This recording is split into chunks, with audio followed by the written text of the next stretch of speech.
Hello friend, तो कैसे हैं आप सब लोग। आई होप आप सब लोग ठीक होंगे। तो आइए, आपका फिर से एक बार स्वागत है मेरे चैनल मोनिका ब्लॉग में। तो मैं आप लोगों के साथ फिर से बात करने आई हूँ सपना से रिलेटेड।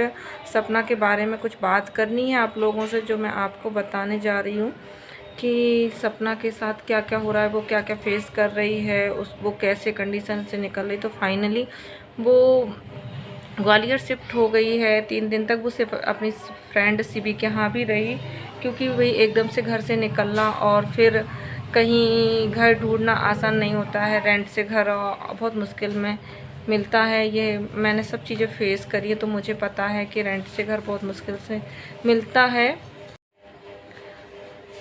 रेंट के घर मिलने के बाद उसकी प्रोसेस भी काफ़ी होती है। फिर उसने प्रोसेस एग्रीमेंट वगैरह भी किया होगा, और उसी में उसको सुनना पड़ रहा है कि तूने भी तो घर ले लिया है।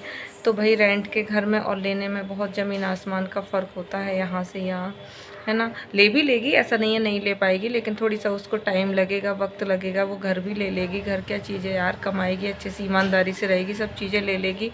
और फिर चलते हैं।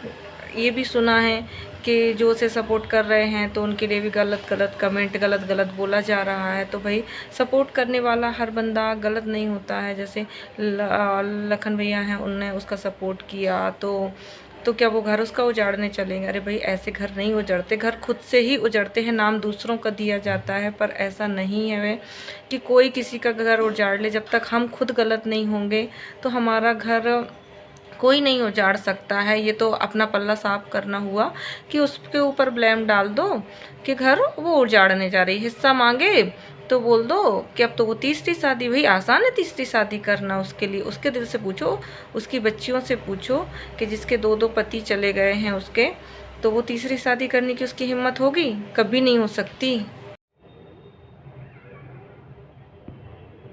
कभी नहीं हो सकती। तीसरी शादी को बदनाम करने में 1 मिनट नहीं लगता, इज्जत कमाने में सालों लग जाती है। तो लोगों को क्या है, लोगों को तो बोलना है, बदनामी देना है, तो वो किसी भी तरीके से दे सकते हैं। अरे आप बूढ़े माँ बाप हो, आपके लिए तो सहारा ही वो थी, वो बच्चियाँ, आपके ही बेटों की तो बच्चियाँ थी ना वो। आप कितने ऐसे निर्दयी कठोर हो गए हों कि आपको उस बच्चियों का मुँह भी नहीं दिखा। कम से कम आप सपना के लिए नहीं सोचते। तो आपकी वो तो बारिश ही हैं, आपके आगे के लिए है कौन? करती आपका सपना ही करती, वो बच्चियां ही करती। अगर आज कल के जाके वो बड़ी होती हैं, कुछ बन जाती हैं, तो आप गर्व से सिर उठा के कहोगे मेरी पोतियां हैं। लेकिन जब उन पोतियों से पूछा जाएगा, नातनों से, कि आपके दादा ने आपके लिए क्या किया है, वो क्या बोलेंगी?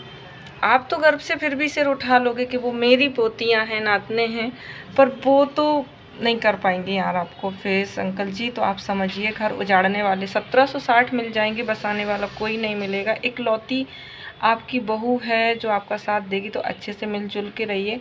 मेरा यही मैसेज है। ना आप परेशान होइए, ना उसको परेशान करिए। देखो, प्रॉपर्टी आपको ना आपको लेके जानी है, ना उसको लेके जानी है। ना आप अपने सिर पे बांध लोगे, ना वो बांध लेगी। बस ये है कि आपका भविष्य निकल गया है, उसका शुरू हो रहा है, उसकी बच्चियों की लाइफ अभी शुरू है। अच्छा, भविष्य आपका निकल गया है। उसने, मैंने रिकॉर्डिंग सुनी है, तो मैं रिकॉर्डिंग के बेस पर ही बोल रही हूँ। उसने मथुरा वाला घर मांगा था, तो पहले आपने बोला था हाँ मथुरा वाला घर तू ले लेना, मुझे पैसे दे देना। फिर आपने बोला नहीं नहीं नहीं नहीं, मथुरा वाला घर तो मैं लूँगा और मैं तुम्हें पैसे दूंगा। तो भाई, जब आपके पास एक घर है रहने को, तो अगर आप उसको एक घर दे दोगे, तो क्या आपके ही घर में वो घर रहेगा, आपकी ही बहू रहेगी, ना कि कोई और रहेगा? तो क्या बुराई है अंकल जी देने में? दे दीजिए उसको एक घर, है ना।